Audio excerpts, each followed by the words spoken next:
नमस्कार, मी ॲडव्होकेट विशाल मोहिते विमर्श विथ विशालमध्ये आपल्या सर्वांचं स्वागत करतो. सज्जन कुमार शीख दंगलीत दोषी. आजची बातमी, सकाळची बातमी. कोण होते सज्जन कुमार आणि त्यांनी काय केलं की ते दोषी झाले? मित्रांनो, सज्जन कुमार हे लोकसभेचे खासदार, 7व्या लोकसभेचे ते इंडियन नॅशनल काँग्रेसचे खासदार होते. राजकीय कारकिर्दी पाहिली तर ते आधी नगरसेवक होते दिल्ली म्युनिसिपल कॉर्पोरेशनचे, त्यानंतर इंदिरा गांधींचे विश्वासू. आणि ज्यावेळी इंदिरा गांधींची हत्या झाली ती सिखांनी केली असं समजलं, त्यावेळी ह्याच सज्जन सिंगने जो उन्माद दिल्लीमध्ये मांडला, म्हणजे त्यांचं जे मंगलपुरा जो लोकॅलिटी आहे त्या ठिकाणी हजारो शिखांच्या ज्या कत्ली झाला, त्या कत्लीमध्ये या सज्जन कुमारांचं पिता पुत्रांचं नाव आलं होतं. पण यांनी काय केलं काय की जे दंगली माजवतात त्या दंगलखोरांना 100 रुपये वाटल्याची एक बातमी खुद्द त्या दंगलखोरांनी दिली. पेट्रोलचे काचेमध्ये पेट्रोल भरून ते फेकण्यासाठी यांनी पैसे दिले, असे विविध आरोप या सज्जन सिंग पिता पुत्रावरती आहेत. पाहायला गेलं तर गांधींची काँग्रेस आणि राहुल गांधी तोडो नाही जोडो भारत जोडो अशा यात्रा करतात. त्यांच्याच एका खासदाराने लावलेले दिवे आणि त्यालाच साऊथ एव्हेन्यू न्यायालयाने ठोठवलेली शिक्षा, ही आजची बातमी. पण शिक्षा का ठोठवली तर जसवंत सिंग नावाचे जे एक शीख गृहस्थ आहेत आणि त्यांचा मुलगा तरुणदीप सिंग यांची हत्या करण्याचा आरोप त्यांच्यावरती ठेवण्यात आला. न्यायालयाने ते सिद्ध झाल्यामुळे त्यांना त्यामध्ये दोषी ठरवलं.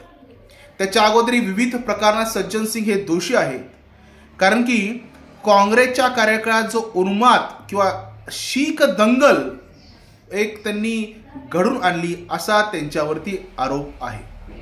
आणि विशेष म्हणजे ही सगळी दंगल घडत असताना ते एकेकाळी दिल्ली प्रदेशाचे काँग्रेसचे सरचिटणीस सुद्धा होते. असे हे सज्जन सिंग, आणि त्यांना न्यायालयाने दोषी ठरवलं. सोनिया गांधीचे फार जवळीक असलेले आणि एका मिनिस्ट्री कमिटीवरती असलेले सज्जन सिंग, त्यांना न्यायालयाने दोषी ठरवलं. त्यामुळे काँग्रेसची भूमिका ही कायम शीख विरोधी राहिलेली आहे. काँग्रेसची भूमिका ही कायम बोटचिपी राहिलेली आहे. आणि काँग्रेसची भूमिका ही फक्त विशिष्ट कुटुंबावरती लोटांगल घालण्यासारखी राहिलेली आहे. शीख दंगलीचा इतिहास हा काळा कुट्टा आहे आणि काँग्रेसने ते घडून आणला. आणि असा हा पक्ष आज प्रेमाची आणि संवादाची भाषा करतो. कदाचित राहुल गांधी विसरले असतील, परंतु हा देश आणि इथल्या देशाचे नागरिक शीख दंगल विसरलेले नाहीत. नानावटी कमिशनचा रिपोर्ट असेल, CBIचा रिपोर्ट असेल, त्यांनी क्लिअर कट म्हटलंय की 1984च्या शीख दंगलीमध्ये सज्जन सिंग हे दोषी आहेत. आउटर दिल्ली या लोकसभेमध्ये येणारे काँग्रेसचे नेते हे त्या दंगलीचे प्रमुख कारणीभूत असल्याचं सिद्ध झाल्यामुळे अँटी शीख ही मोहीम ह्यांनी चालली होती. सांगायचा उद्देश एवढाच, काँग्रेस जो आणतोय की आमचा पक्ष हा प्रेमाचा आहे, झप्पीचा आहे, राहुल गांधींनी झप्पी दिली ना मोदींना, त्याचा आहे. पण प्रत्यक्षात तुमचा पक्ष हा गांधीजींच्या नॉन व्हायलन्सचा सोडून शिखांची हत्या करणारा व्हायलन्सचा पक्ष आहे.